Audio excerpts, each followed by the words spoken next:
மெட்ராஸ்ல வந்து மெட்ராஸ்காரனா நடிச்சிருந்தீங்க. சாமாந்தல அது மிகப்பெரிய ஹிட்டு. இப்போ மெட்ராஸ்காரன் அதில் என்னவா நடிச்சிருக்கீங்க? எப்படி வந்திருக்கு? ஏன்னா இந்த பேர் வந்து அவ்வளோ பவர்ஃபுல்லான பேர். மெட்ராஸ் படம் பேர் மெட்ராஸ்காரன். நான் ஆனால் ஒரு புதுக்கோட்டைக்காரனாக நடிச்சிருக்கேன் இதில். அது ஃபஸ்ட்டு ஒரு வித்தியாசமான விஷயந்தான். கண்டிப்பாக எல்லா படமும் ஹிட் ஆகணும், எல்லாருக்கும் பிடிக்கணும், பெரிய லெவலில் வரவேற்பு பெறணும் தான் படம் பண்ணுறோம். எல்லாருமே பண்ணுறாங்க. அதே மாதிரி தான் மெட்ராஸ்காரனும் ரொம்ப நேர்மையாக ஜெனுவனாக எல்லாரோட உழைப்பும் போட்டு எல்லாம் பண்ணியிருக்கோம். கண்டிப்பாக நீங்கள் பார்த்துட்டு சொல்லுங்கள், எல்லாருக்கும் பிடிக்கும்னு நாங்கள் நம்புகிறோம். என் கேரக்டருமே கண்டிப்பாக எல்லாருக்கும் பிடிக்கும். கொஞ்சம் கொஞ்சம் அதான் நல்லாயிருக்கும், பவர்ஃபுல்லான ஒரு இதுதான், ஒரு லீட் தான், நல்லாயிருக்கும் பாருங்கள். ஷேன், ஸோ இந்த நீங்கள் சாங் அந்த டான்ஸுக்கெலாம் நல்லா ஃபேமஸ். தமிழ்நாட்டில் எல்லாருமே லைக் பண்ண ஆரம்பிச்சிட்டாங்க. ஸோ மெட்ராஸ்காரன்லேயும் அந்த சாங் பயங்கர பவர்ஃபுல்லாக போயிட்டுருக்கு, மேட் இது. ஆனால் சாம் சிஎஸ் வந்து அந்த ஆர்டிஎக்ஸ் ஒரு சக்ஸஸ் மீட் வச்சிங்கல்ல, அதுக்கு கூட என்னால் உள்ளே போக முடியல அப்படின்னு சொன்னார். அதே போல் இங்கேயும் சாம் சிஎஸை பார்க்கவே முடியல உங்கள் மெட்ராஸ்காரன் படத்துக்கு. என்ன காரணம்? Why is he not here? But he was there, no, for the last event. Teaser launch ku vandaaru. Even Pooja padam Pooja ku vanda teaser launch ku. Ipo avaru Sri Lanka la irukkranga sonna. Nariya padam pandradala. கலைநேட்டு கொடுங்க இங்கே. ஆனால் இப்போ நீங்கள் ஸ்டேஜில் சொன்னீங்க, ஸ்டேஜான பார்ட்டியாக உட்காந்துருக்காங்களே first ரோல. ஸ்டேஜில் சொன்னீங்க பெரிய படங்கள்லாம் வந்து சின்ன படங்களை வந்து டோட்டலாக அழுத்திடுறாங்கன்னு நீங்கள். சரி, இப்போ வந்து நீங்கள் சொல்கிற விஷயம் வந்து நல்ல புதுசாக இருக்குது. இது யாருக்கிட்ட எடுத்துன்னு போனால் சரியாக இருக்கும்? ஏன்னா நீங்கள் எல்லாருமே இண்டஸ்ட்ரியில் எல்லாருமே எல்லா கவுன்சிலுமே, நடிகர் சங்கம், தயாரிப்பாளர் சங்கம், இயக்குனர் சங்கம் எல்லாருமே ஒன்றா உட்காந்து பேசி ஒற்றுமையாக அந்த மாதிரி ஒரு முடிவு எடுத்தால் நல்லாயிருக்கும். கண்டிப்பாக அது வந்து என்னென்னா இப்போ நீங்கள் ஒரு படம் வரலன்றது வந்து எனக்குமே வருத்தமாக தான் இருக்குது. நானுமே ரொம்ப, ஏன்னா மகிழ் திருமணி சாரோட ஃபேன், அஜித் சாரோட பயங்கரமான, எனக்கு ரொம்ப பிடிக்கும் அவர். நான் படத்துக்காக வெயிட் பண்ணேன். பட் வரலன்னொடனே இவர் எடுத்தோடனே தேங்க்ஸ் வர சொல்லிட்டாரு. 10 படம் வருதுன்றது ஓகே, பட் ஆனால் வந்து இப்போ 10 படம் வெயிட் பண்ணுறதுக்காக லாஸ்ட் மினிட்ல வரணும். இப்போ நிறைய படங்கள் வரணும்னு ட்ரை பண்ணியிருந்துருக்கலாம். அவங்க வரலன்னு, பெரிய படம் வரலன்னு தெரிஞ்சோன்னே அவங்க போஸ்ட் ப்ரொடக்ஷன் ஒன்றும் ஃபாஸ்ட் பண்ணியிருப்பாங்க. ஸோ இந்த மாதிரி ஒரு படம் வந்து மொத்த ஸ்பேஸையும் எடுத்துகிட்டு போகிறது இல்லாமல், அதுதான் நான் ஓப்பனாக தான் சொன்னேன். அப்படி இல்லாமல் அது வந்து கொஞ்சம் ஆர்கனைஸ்டாக இருந்தனா ஒரு பெரிய படம் அவங்களுக்கு ஒரு நம்பர் ஆஃப் தியேட்டர்ஸ், அதுக்கப்புறம் அது கூட ஒரு மீடியமான படமோ 2 படமோ, இல்லைனா அதுக்கப்புறம் சின்ன படங்கள், புது ஏன்னா இப்போ ரொம்ப பேஷனோட சினிமா ரொம்ப அணுகி வராங்க நிறைய பேர். இப்போ ஜெகதீஷ் ப்ரோ, நான் ஏன் சொன்னேன்னா, ஜெகதீஷ் ப்ரோ மாதிரி ஆளுங்க ஜெயிச்சாங்கன்னா தமிழில் இன்னும் நிறைய படங்கள் வரும், நிறைய நியூ ஆர்டிஸ்ட் வருவாங்க, நியூ டைரக்டர்ஸ் வருவாங்க.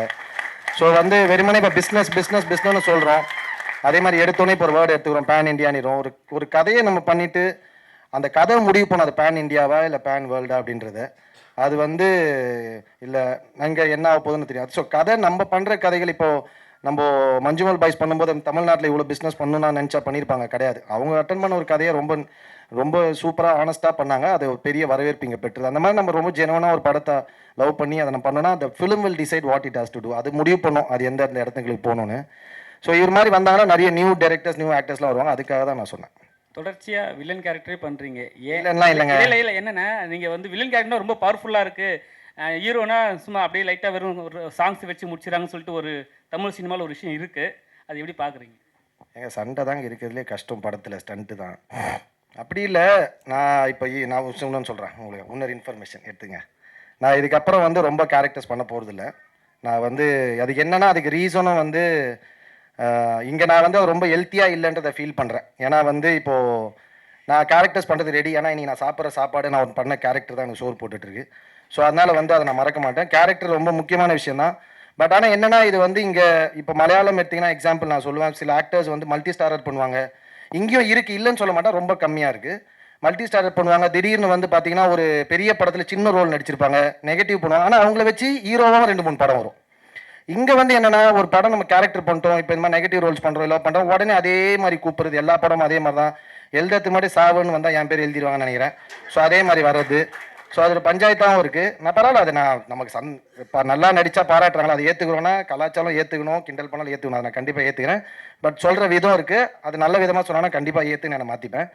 ஸோ வந்து என்னென்னா, ஸோ அதனால் அந்த பிரச்சனை இருக்கிறதால என்னென்னா, இப்போ வந்து நம்ம கேரக்டர் பண்ணும்போது, இப்போ நார்மலாக ஒரு படம் வச்சுங்க, பெரிய ஹீரோஸ் படம்லாம் வேணாம், அதெல்லாம் நார்மலாக ஒரு படம் பண்ணுறாங்க. அந்த படம் பண்ணுறாங்க, இப்போ அந்த படத்தில் வந்து யாருனாலும் ஹீரோவாக நடிக்கலாம்.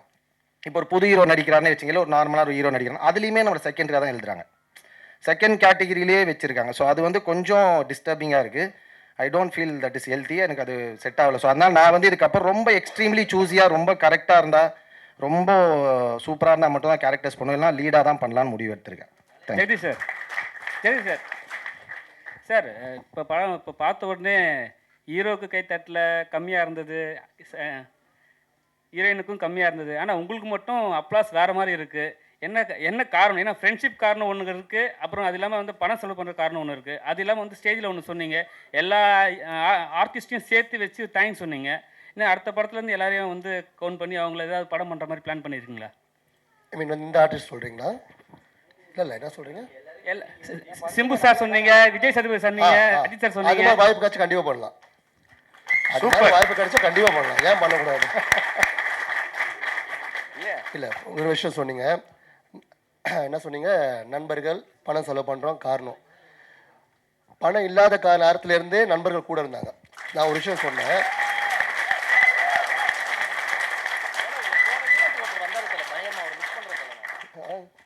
ஓகே, பணம் இருந்தால் தான் இருக்கவங்க வந்து நண்பர்கள் கிடையாது, காரியவாதிகள்.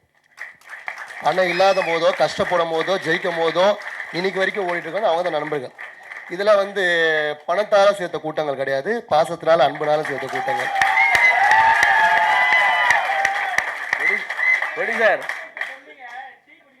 ஆமாம் ஆமாம், அன்னைக்கும் அதான் அந்த கதைக்கு வந்துட்டீங்க சொல்கிறேன். ஏன்னா இந்த கேள்வி என்கிட்ட இந்த ஒரு 3 days பேக் கேட்டாங்க. நான் டீ விற்குத்தேன்னு சொன்னேன் பார்த்தீங்களா? நான் டீ விற்கும் போதும் என் கூட வந்து ஒரு நண்பன் தான். நான் வந்து அப்போ பேக் எடுத்துட்டு வரேன்னு சொன்னேன். அவன் வந்து வேணாண்டா நீ இருறா நான் எடுத்துருவான்னு சொல்லிட்டு அவன் கூட தூக்கின்னு போகிறான். அந்த நண்பன் கார்த்திக் இங்கே தான் இருப்பான், இதோ இங்கே தான் இருக்கா பாருங்க, என் கூட எடுத்துட்டு வரா பாருங்க, அவன் தான் அந்த கார்த்திக். ஸோ நண்பர்கள் வாழ்க்கையில் ரொம்ப முக்கியம் பிரதர். பணம் இருந்தாலும் சரி, இல்லைனாலும் சரி, வசதியாக இருந்தாலும் சரி, உயரத்தில் இருந்தாலும் சரி, நண்பன் எப்போ வாழ்க்கையில் முக்கியம். நம்ம எதுவுமே நம்மளோட சந்தோஷத்தை எல்லாரும் ஷேர் பண்ணுவோம், கஷ்டத்தை நண்பகிட்ட மட்டும் தான் சொல்லுவோம். ஸோ அது மாதிரி சேர்த்த கூட்டங்க தான். சொல்லுங்க மேடம். என்ன ப்ரொடியூசர் கதெல்லாம் கேட்டிங்களா? நெக்ஸ்ட் ஹீரோ ஆயிடுவீங்க போல் இருக்கே. ஐயோ பார்த்தா அதுவும் வாலி தான் எடுப்பாரா? யாரு? அதெல்லாம் எதுவும் இல்லைங்க. இல்ல முதல்ல இப்போ எடுத்த படத்தை எவ்வளோ கஷ்டப்பட்டு எடுத்திருக்கோம். அதான் 10ஆம் ரிலீஸுக்குன்றது சடனாக பிளான் எடுத்து பண்ண ஒர்க்கு நிறைய இருக்குது, நிறைய போக வேண்டியது இருக்குது, போக வேண்டிய தூரங்கள் நிறைய இருக்குது. முதல்ல அதை பற்றி யோசிப்போம், அடுத்த படத்தை பற்றி யோசிப்போம், அப்புறம் என்ன நடக்குதுன்னு பார்ப்போம். இல்லை இதில் மேடியோட சாங் அந்த மணிரத்னம் சார் காதல் சடுகுடு, ஸோ அதை யார் சூஸ் பண்ணது ஃபர்ஸ்ட்? ஏன்னா அவ்வளோ அழகா இருக்கு, லைட்டிங் அந்த இதெல்லாம் நல்லா இருக்கு, டான்ஸிங்கும் பர்ஃபெக்டாக இருந்தது. பட் இது டைரக்டர் மட்டும்தான் யோசிச்சாரா இல்லை நீங்கள்? இல்லை நானும் அவரை டிஸ்கஸ் பண்ணது தான். டிஸ்கஸ் பண்ணது அந்த சாங்கு. பட் ஆனால் இந்த சாங் வந்து ஃபஸ்ட்டு வந்து சூஸ் பண்ணது வேற ஒரு சாங் போகலான்னு நினச்சோம். அதே அலைப்பாயுதே படத்தில் ஃபஸ்ட்டு சாங் அந்த கல்யாண சாங் வரும் பாருங்க, அதில் அந்த சாங் தான் சூஸ் பண்ணி போகலான்னு இருந்தோம். சார் அதை விட வந்து காதல் சோடு நல்லா இருக்கேன்னு சொல்லிட்டு ஹீரோ அப்புறம் டேரக்டர் எல்லாம் டிஸ்கஸ் பண்ணிட்டோன்னு அப்புறம் கடைசியாக வந்து இந்த பாட்டே போகலாம் அப்படின்னு சொல்லி சூஸ் பண்ணது அந்த சாங். சரி, இங்கே சென்னையில் வந்து பார்த்தீங்கன்னா மெட்ராஸ்காரன் வந்து ஸ்லாங் வந்து வேறு லெவலில் இருக்கும். கேள்விப்பட்டிருக்கீங்களா? ஜஸ்ட் இப்படி தட்டிட்டு பைக்கில் ஏதாவது போயிட்டாவே வேறு மாதிரி வாய்ஸ் வரும். ஸோ அதெல்லாம் நீங்கள் கேட்டீங்களா? டைரக்டர் உங்களுக்கு எக்ஸ்பிளைன் பண்ணாரா? மெட்ராஸ்காரன்னா யாருன்னு சொன்னாரா? படத்தில் அந்த மாதிரி யூஸ் பண்ணியிருக்காங்களா உங்களை?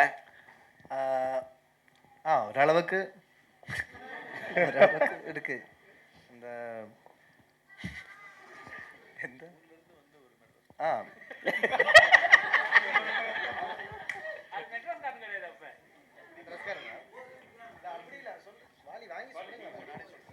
அப்படி இல்லைண்ணே, இப்போ எனக்கு சொந்த ஊர் மெட்ராஸ் கிடையாது, நான் புதுக்கோட்டை. ஆனால் வந்து ஒரு 20 வருஷம் ஆகுது. ஆனால் இப்போவும் நான் என் ஊருக்கு திரும்பி போனேன்னா என்ன மெட்ராஸ்காரன் தான் சொல்லுவாங்க. மெட்ராஸ்காரன் வந்துட்டான், மெட்ராஸ்காரன் கிளம்பிட்டான், இப்படி தான் சொல்லுவாங்க. ஸோ அதுதான் நான் எடுத்துக்கிட்ட ஒரு ஐடென்டிட்டி.